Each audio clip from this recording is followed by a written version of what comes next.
A new wrinkle emerges with the Bills' Week 8 opponent and what the Bills can do to get themselves back on track. This week on the Wandering Buffalo podcast. You're now listening to the Wandering Buffalo podcast with your host, Justin Goddard.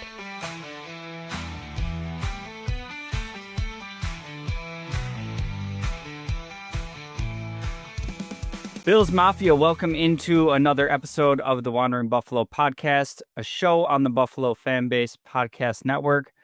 My name is Justin, and I'm your host today, and just some thoughts I want to get into today. I'm going to start off talking about the upcoming game against the Panthers a little bit, and then just kind of talked about it a little bit on last week's episode, but getting a little bit more into ideas of how I think the Bills can get themselves back on track going into, coming out of this bye week after going into it on a 2-game losing streak. So starting off with the upcoming Panthers game, it's reported, after the Panthers game, Bryce Young leaves the game with an ankle injury, doesn't come back in, and is listed with an ankle injury. It was, kind of put out there very early that he was going to miss this week, and then it was kind of backtracked of, we'll see how the week goes. He might play. And honestly, I think that's just some gamesmanship with injury report management, roster management. I don't think there's a very good chance that Bryce Young plays this week, which would mean that the Bills are going up against backup quarterback Andy Dalton. And the initial reactions that I've seen, there's a lot of kind of excitedness. People are excited to see a backup quarterback, and it kind of makes the game all that more of a get-right game for the Bills. And, all they really needed coming out of this bye is a quick tune-up game before we hit this home stretch. And honestly, I think I would rather play Bryce Young. And this isn't, Bryce Young slander. He's been making strides this season. He's been becoming a better quarterback for the Panthers. But there's a couple layers that go into this for me. And number one being that this is an opponent that we're playing after the bye. Sean McDermott, 8-0 coming out of the bye and his tenure with the Bills. They typically come into the game with a good plan. Sometimes, a little bit of a slow start, but seems like a good game plan for that said opponent. And they're able to come in and handle business coming out of the bye week. And it's not to say that a change to Andy Dalton eliminates the ability to do that. But when we're talking about the Buffalo Bills being on bye, having 2 weeks to prepare for an opponent, the first week of this bye week, you were planning on Bryce Young. And now it's, a whole different pivot to Andy Dalton. And it's not to say that it's not a very beatable quarterback. It's not to say that it's not a very winnable game. But it's different dynamics, right? And I think a big challenge that Carolina presents for the Bills is that their offense isn't really predicated on what they're able to do in the passing game. We've seen Rico Dowdle running crazy all over teams. They get Chuba Hubbard back in the mix, and their game plan has kind of been, we're leaning into the run game, asking Bryce to make some throws here and there. Defenses are kind of getting beat up, lulled to sleep in the running game, expecting run after run. They make some opportunistic plays, and that's been working pretty well for them. I think Andy Dalton adds another layer to this of just being a more seasoned passer. I'm not going to sit here and say a better quarterback. obviously up there in age. He's kind of turned into a career backup, but a seasoned veteran being able to just find soft spots in the Bills zone and maybe be a little bit more reliable or consistent in the passing game, combined with this running game, I think just presents kind of an extra challenge that I don't really need to deal with.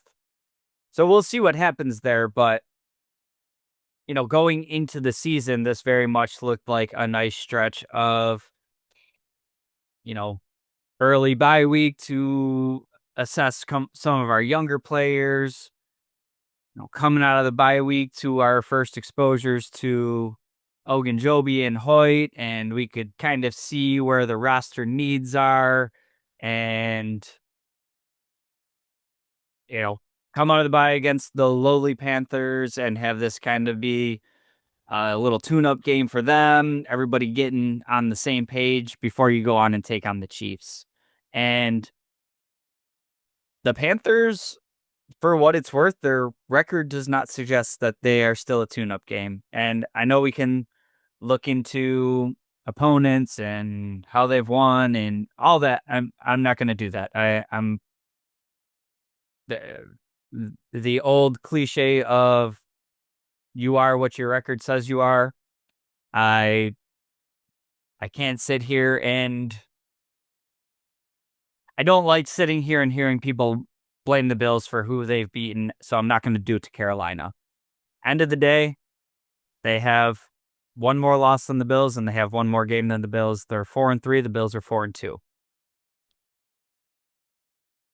This is a team that going into the season, I'd expect maybe have had a win or two by now. They seem to be moving in a better direction. I don't think they're any sort of world beater team. Still a team that you should be able to take down pretty handily, but the Bills have had their struggles. Carolina looks like they're headed in the right direction, and it's not the same tune-up game that I would have thought it was going to be before the season started.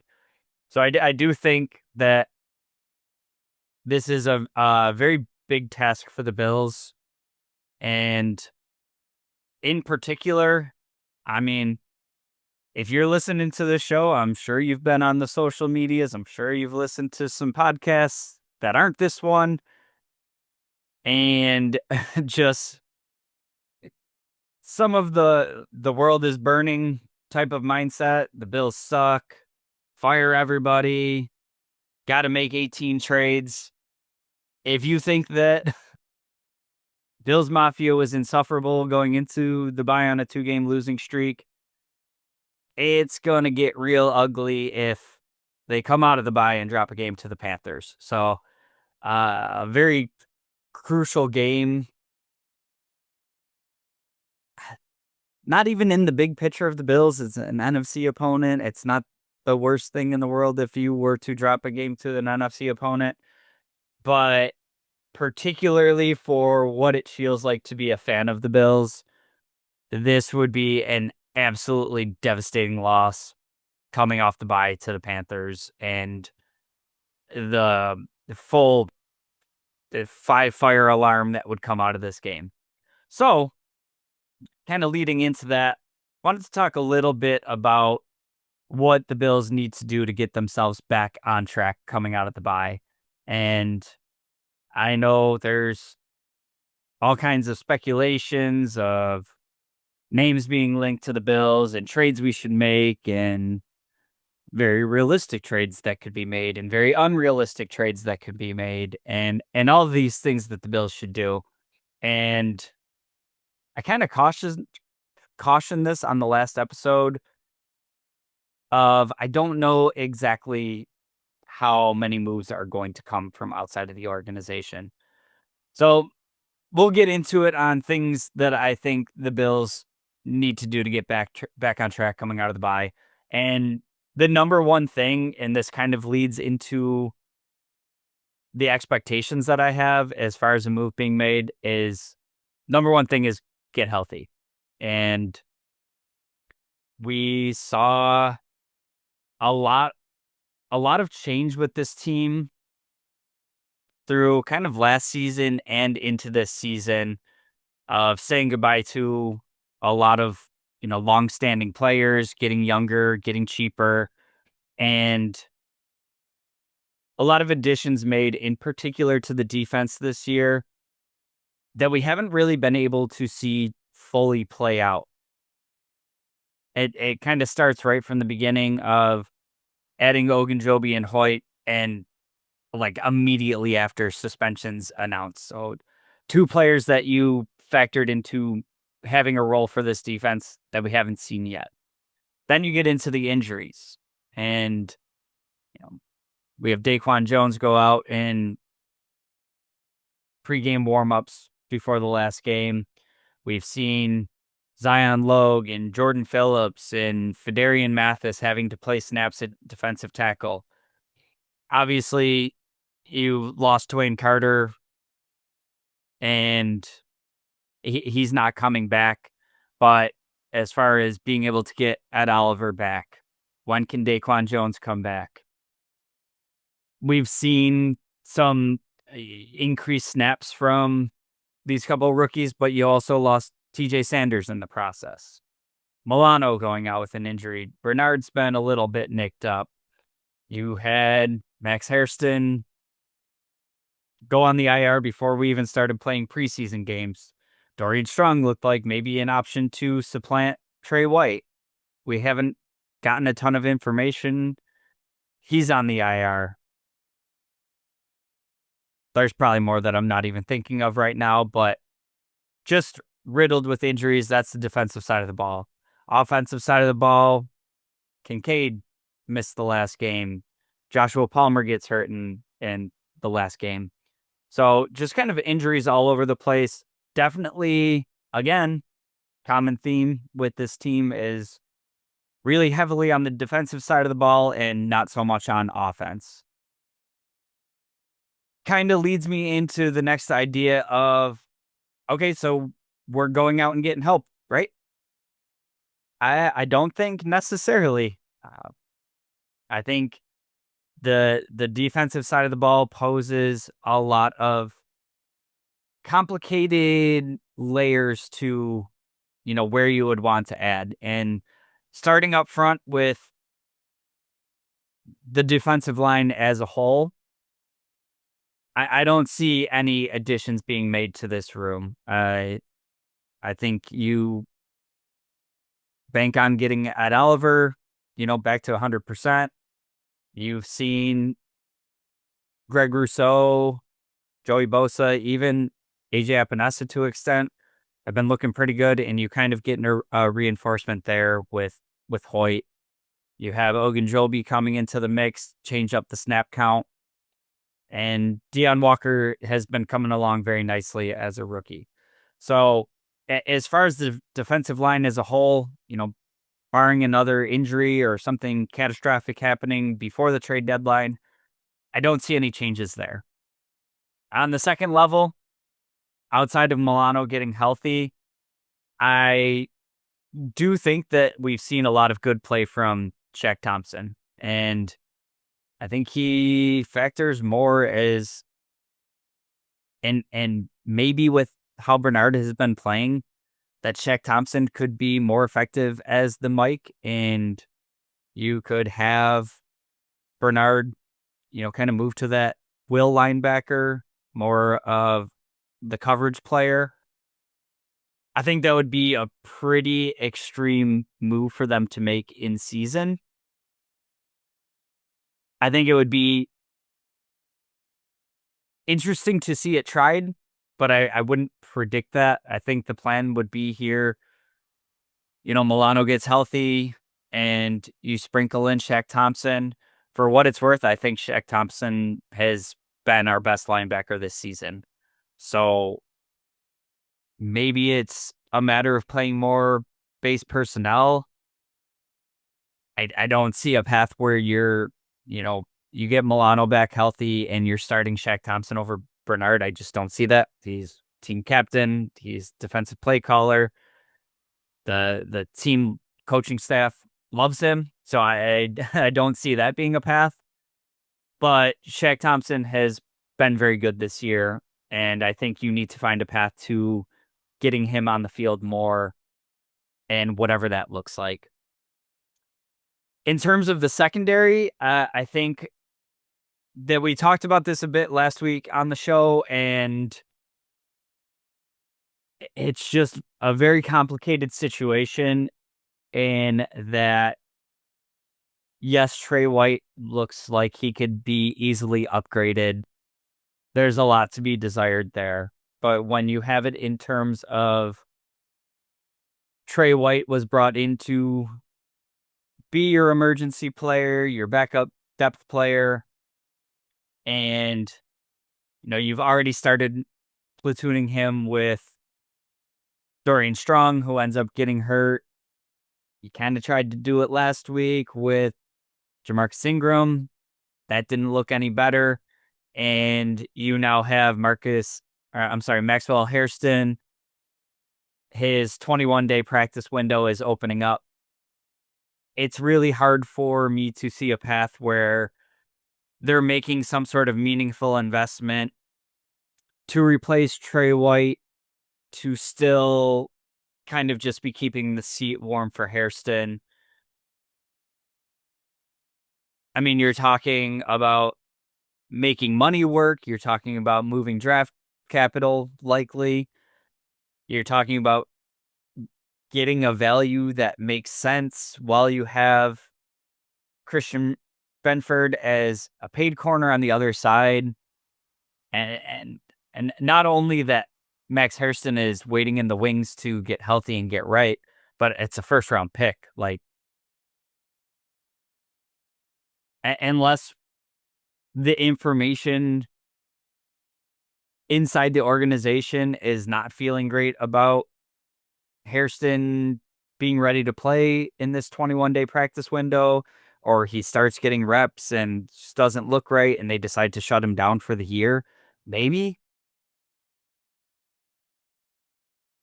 I just don't. I see that as we have a 21-day window. I don't think that, I mean, he's had like 3 actual practices with the team. I would see it as very likely that he's not playing this week against Carolina.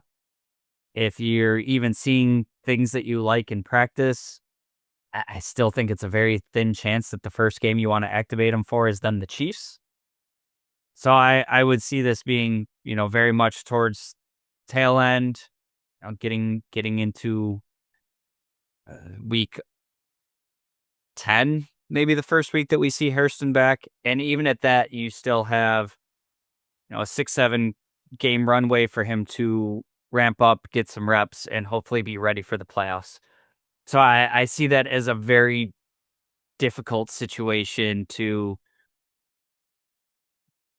bring in somebody that is not only going to elevate you from Trey White, but still be able to take a step back once Hairston's ready, and that player also not costing you too much to bring in, both with draft capital and the financial commitment. I just think that's a very difficult line to walk when there's other places that resources could be used on this team. Lastly, with the safeties, it's not an idea that I'm crazy about, but I think the answer right now is in the building, and it's Jordan Poyer.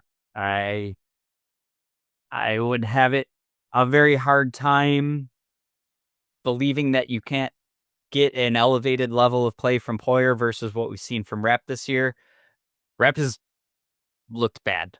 And while Poyer might be older and maybe a step slower, watching him in Miami last year, I mean, for the most part, he's still at least taking proper angles. He's still tackling pretty well.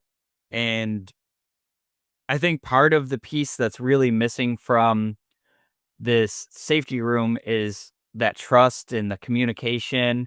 And Joe Marino was talking about this on his show, and it was a very, very great idea that I hadn't thought of. But it basically along the lines of, we know Damar Hamlin was never, a superstar safety, but he was a veteran that was, you could count on him to be where he was supposed to be. He had the communication piece. He had lots of reps in the system. And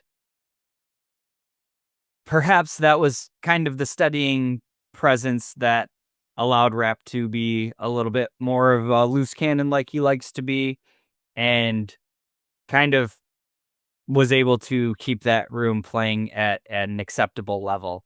And now you kind of have two guys back there in, you know, Rap having that bit of a loose cannon play style, and then just a little bit of Cole Bishop still being young, still getting his reps in, and there's no steadying presence back there. And if you can get that from Poyer, go for it. I think this would be the perfect week to see what he has in the tank and get him game reps. And you still have the trade deadline ahead of you if push comes to shove and you really need to do something. But I know the golden days of Jordan Poyer and Micah Hyde are behind us, but Jordan Poyer was always kind of like that tone setter, that leader, a physical presence, and I'm willing to take a look at it coming out of this bye and see what's there and see what if we need to urgently make a move there at the deadline. The issue that I run into at the safety room and why I'm leaning more towards Poyer than an outside addition is, how many outside additions have we seen at safety that getting a full off season, training camp, preseason, that still can't be now an incumbent starter for what McDermott and Babbage want to be able to trust these safeties to do. And, you know, eh, this past offseason, Derek Forrest, a guy that I was really excited about, that never was able to make an impact. Previous year, Mike Edwards, trying to beat out Damar Hamlin, not able to do it. So there's that layer to it. And then I, start to see the chatter of Jordan Hancock. Let's get him in there. And maybe it's something to look at. I feel that for how concerning the levels have been from Rap, that if Hancock was ready to go and they felt great about him, that it would already kind of be in play. But maybe something to keep an eye on of a Jordan Poyer short-term answer, and we start getting Hancock reps and see what happens. I don't think that they can have their plan B rep for the remainder of the season at the level that he's been playing. So we'll see how that all shakes out. On the offensive side of the ball, how can the Bills get better? I'm also skeptical of seeing additions made to this unit, but I can find the path easier on offense than I can for defense, just because there's so many injuries and they haven't been able to see the defense that they wanted together, or even close to that, really, for any meaningful amount of time. What I think really tips the scales on the offensive side of the ball is this recent injury to Joshua Palmer. And I don't think there was going to be any investment made at receiver. I think Palmer was your addition and extensions you handed out, and kind of banking on some development was the plan on the offensive side of the ball. And I wasn't really anticipating a pivot off of that. We could all want it, but being realistic, trying to be predictive, I wasn't too enthusiastic about an addition being made there. Now, Josh Palmer goes down in this game, and that was the guy that you added to be kind of your separator, your field stretcher to an extent, and just a different skill set. And if he is to miss any sort of meaningful amount of time, this is where I could see an addition being made. I I I think that we've had too much usage from Coleman, and a lot of those throws are low percentage passes. And we saw with Palmer going down, we don't really have other options as outside receivers. You thought maybe Elijah Moore could factor in there, and first few weeks he had some touches. Then we see him inactive. Curtis Samuel looks like maybe there's something there. He can't stay healthy. Shavers, nothing against the guy, but he looks like he was your like wide receiver 5 or 6. That was a guy that cracked the roster from the practice squad. He shouldn't be playing meaningful snaps on the boundary.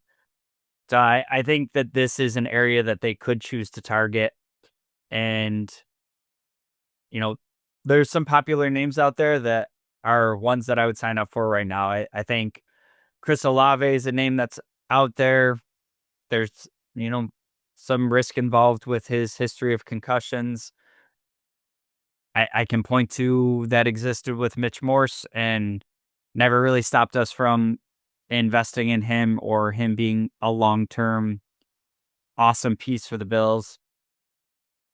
I think he's kind of more of that complete skill set if you were looking for more of a true number one. Rashid Shaheed, also on the Saints, is kind of this sweet spot of something that I could realistically see the Bills doing, of a vertical threat, a separator, a speed guy. You can add in his, explosive ability in the return game that can, move Codrington off your roster, free up another spot for, some of this roster shakeup we're going to have to do with these players coming back from suspension as we get, more players healthy. I think Shaheed makes a ton of sense. There's some other far-fetched ideas out there, like Jalen Waddle. But sure, if Miami wants to move him in division, the money for the next 2 years makes a ton of sense. I'd give up the draft capital to bring in Jalen Waddle. I don't see that as a likely trade. Jacoby Myers, one that was floated out there. I think the money there is kind of complicated. There's not a ton of options out there of, a lot of guys that I think would make a ton of sense. Maybe Kelvin Ridley could make some sense. Seen some deteriorating play from him as he ages. Tyler Lockett just asking for his release and being granted it. I that could be like an emergency type of plan for me. I don't know exactly how much he has left in the tank. Obviously, kind of just his role being diminished with some emerging players, and to me, would signal that he would want to go to a team where he still has a chance to be one of the top guys. So maybe it doesn't make a ton of sense if you're expecting Palmer to only miss a week or two. But we see receiver as a position that gets moved more and more in the NFL these days. So I do think that there's a path to the Bills being able to make a meaningful investment there before the deadline. And one that, if I had to place my bets on where they would make an addition, I would expect it to be the receiver room. Other than that, the plan for the Bills getting better on offense is really just getting back to what you do well. And I think in the 2 losses that they had, it was kind of like this almost felt like a need to answer the call of, the Bills aren't throwing it deep. Everything's at the line of scrimmage or short and run game and blah, blah, blah. And the last two games, we saw the Bills try to throw more downfield, and it's been bad. And I don't know if it's kind of trying to force it because of this narrative or trying to show something different. So teams have to be adjusting what exactly the plan was there. But I would like to see them get more into their big personnel. Hopefully, Dalton Kincaid isn't gone long, because also with this, I need his snap share to go up. Lean into, those 2-3 tight end sets. Can be one receiver. Make that one receiver be not Coleman, because he's not scaring anybody. And then get back to having the running backs involved in the passing game. I think we've seen so much impact from this running back group in the passing game, and it's just very limited target shares for them. And I know James Cook had, some drops a couple of years ago and all that, but one of the things, like, going into those drops that makes them so memorable is how many of those, it was like 3-4 in one season that he had drops that would have been easy walk-in touchdowns. And in that season, he also had quite a few meaningful catches that looked very similar. And I think for how defenses are playing you, the fact that you're not really scaring anybody on the boundary, and the team's trying to send extra pressure and keep Allen contained and, kind of dare you to beat them on the boundary, get the running backs involved, get the tight ends more involved, and lean into what you're doing well over, going back to last year. And that's using your big bodies, lean into the run game. And in the passing game, don't stop trying to force things down the field just to do it. Get back to what was working in the first 4 weeks, and that was taking exactly what the defense is giving you, making the smart decision with the ball, and not turning it over, and protecting the ball, getting more possessions. And I think that lends itself to having more control over the game script and kind of dictating how you want the game to go, and putting the pressure on the other team of, every team coming in knows that they're playing a preseason, Super Bowl favorite, a perennial contender, and put the pressure on them to feel like they have to make a play to win. And that's when the mistakes happen. And that's when this defense can be opportunistic. And yes, the defense has its shortcomings, but they are good at being opportunistic and giving you extra chances. And we've also seen stretches of football where the defense is the one that does their job and is carrying the weight, and the offense lets them down. So, 3rd and 1, we don't need to be doing a jet sweep. I know we got stuffed a bunch of times, and maybe you want to find different options on short yardage gains, but you can still do the tush push. You can still do the snowplow.